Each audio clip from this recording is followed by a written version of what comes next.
Hello everyone and welcome to a brand new episode of the One Stump Short podcast. Sitting outside in the glorious July sunshine, which is a bit of a change from last time I spoke to you. It was not the best of months in June weather-wise. We saw a game rained off Northants Derby last week. Unfortunately, the weather got the better of the game at Chesterfield, which is a shame because you look at the use of these outgrounds and it's in decline, it seems, sadly. And I know teams have to get the most out of their main home grounds. They spend so much money on them now and need to recoup that, and often they're larger capacities as well.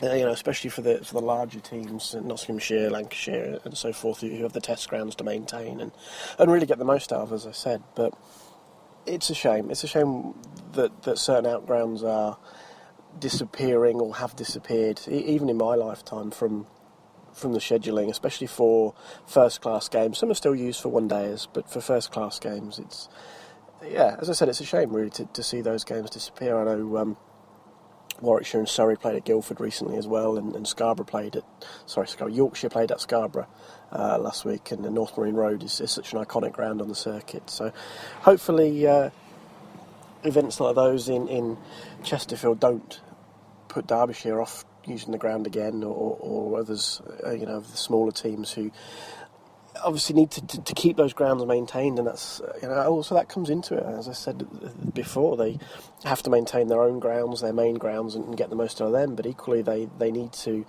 ensure the outgrounds they're using are of sufficient standard, and that can cost them money as well. So I hope they aren't put off by it. It's just one of those things, and I know a lot of people were saddened to see the whole game rained off, not only because it was a game lost to the weather, but also because it may jeopardise the future of cricket at Chesterfield. So interesting to see how that one pans out, but hopefully that can get sorted, and they'll continue to use the ground. But the main reason for today's podcast, episode 4 of the One Stump Short podcast, as a van drives past me there, is to just talk about the test team. Gary Ballance has been recalled. A few people surprised to see him back in the team. He's got 471 runs at 33.64 this season, but he did score a timely 100 against Middlesex this week. Stephen Finn and Toby Rowland-Jones in that lineup. Now, Rowland-Jones has also been called up. I'll come to him in a second, but it was a timely ton from Ballance, who's had a couple of other decent scores. He hasn't scored as many runs as Scott Borthwick, who many people suspected or thought would get into the team for the series against Pakistan. Borthwick scored 585 runs at 58.5 this season, but he's had 3 single-figure scores in the last couple of games, and it's maybe made selectors wary of going down that route. It's going to be a tough series with Pakistan. They've got a lot of talented bowlers. Amir's back in the lineup, Yasir Shah as well. And so I can kind of see where they may be going with Ballance. He's not going to bat at 3. They're going to put Joe Root at 3, which I'm in favour of and have been in favour of for a little while now, when it looked like Compton might be dropped. So Ballance is going to go into the middle order, Root at 3, and it's just that extra test experience he's had. Obviously, he was dropped last summer against Australia, but he's been in the test arena, and I think that's important in a difficult series like the one they're about to face against Pakistan. That he's been there, and mentally, Alistair Cook said he's mentally got an edge and things like that. And the question mark remains whether that mental edge can transfer. I know people were concerned about his technique and remain concerned about his technique heading into this series, because that's how he sort of came undone against New Zealand. The fuller bowling of Bolton and the late movement, I think that had him 3 out of the 4 innings. Bolton got him with that sort of late movement on the fuller delivery, and that's something that Amir will look to do, I think, and Pakistan will look to exploit. So it's interesting to see whether his technique has tightened up enough to combat that. And as I said, I can see why England have gone down this road, gone for an experienced hand in a difficult series against a very competitive Pakistan team. It's a series they're going to want to win on home soil, especially after losing in the UAE 2-0 over the winter. But it's going to be an exciting series. And as I said, Toby Rowland-Jones with a call-up. He's got 30 wickets in 9 first-class games this year. 278 career first-class wickets at 25.17. And he's been a strong county performer for many years. I'm pleased to see him called up to the team, and I know a lot of other people are as well. It's not concerning as such. It's good to have the options. Obviously, Anderson missing, Stokes still missing. So to be able to call on someone like Rowland-Jones and still got Wokes in the team, of course, as well.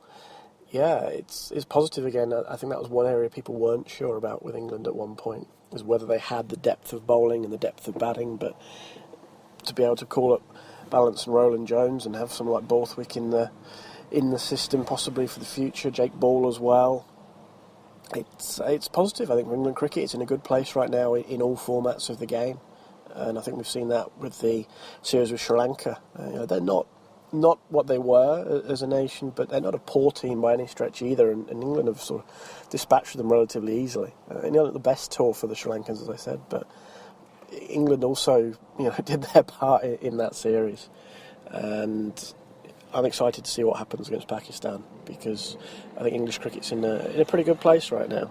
But we'll see. As I say, first test starts on Thursday, and Lords is always such a great venue for any game, and everybody wants to play there and do well there. So exciting times. The only other thing I wanted to touch on, it's only a shorter episode here, but just the Caribbean Premier League coverage on Dave.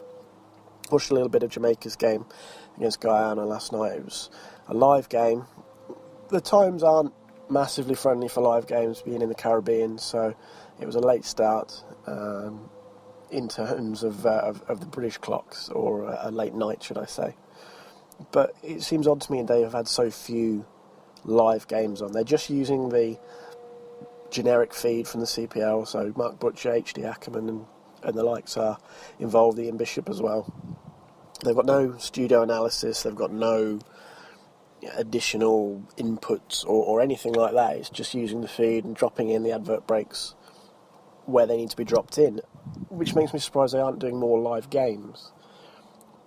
There was a game the other night that would have been a relatively friendly start time for a UK audience. Again, it would have been a late evening or night start, depending on how you want to look at it, but it would have been friendlier than some of the games are for a UK audience, and they had a rerun of, I think it was Mock the Week, which doesn't make sense. If you're going to buy the rights and you're just going to use the global feed, at least why not show more games? If you're going to try something, why not try it properly and show a few more live games, rather than, especially given the times of a lot of games just aren't compatible with people's lives. They're not going to stay up till 2 in the morning to watch the start of a game, but they might watch the start of a different game if it's sort of 9, 10, 11 o'clock at night. They might watch a bit of it and at least give you a better idea of whether there's a market and an audience to continue that coverage.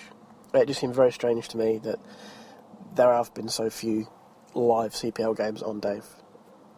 Because as I said, if you're going to go for that investment, why not go for it?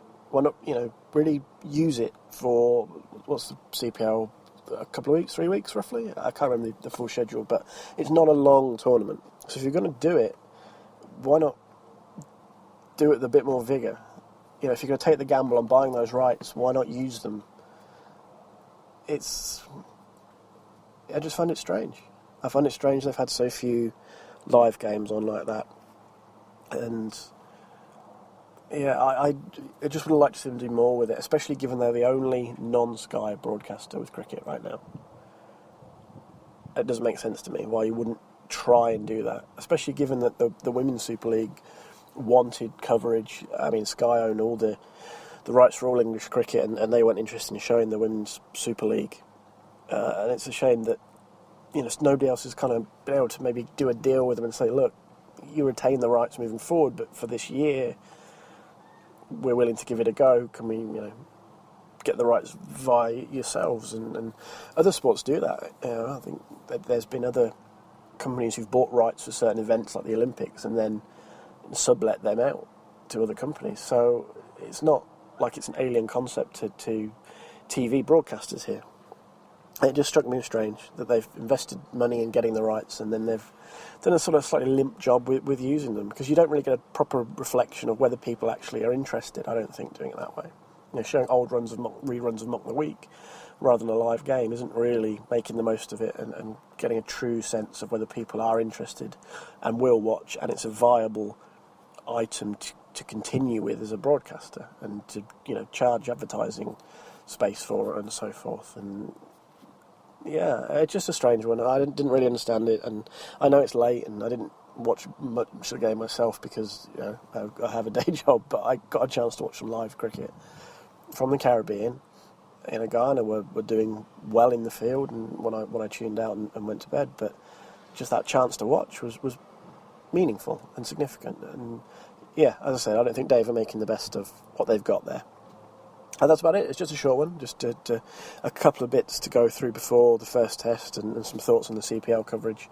As always, you can find the blog onestumpshort.wordpress.com. You can also email onestumpshort@gmail.com, or you can find me on Twitter @RobMcGregor35. We're on iTunes now as well, so if you haven't already subscribed on there, you can. If you are a subscriber already, if you could consider leaving a review, that would be great. And on that note, I will leave you for another episode. Thank you very much for tuning in. I'll speak to you all again very soon.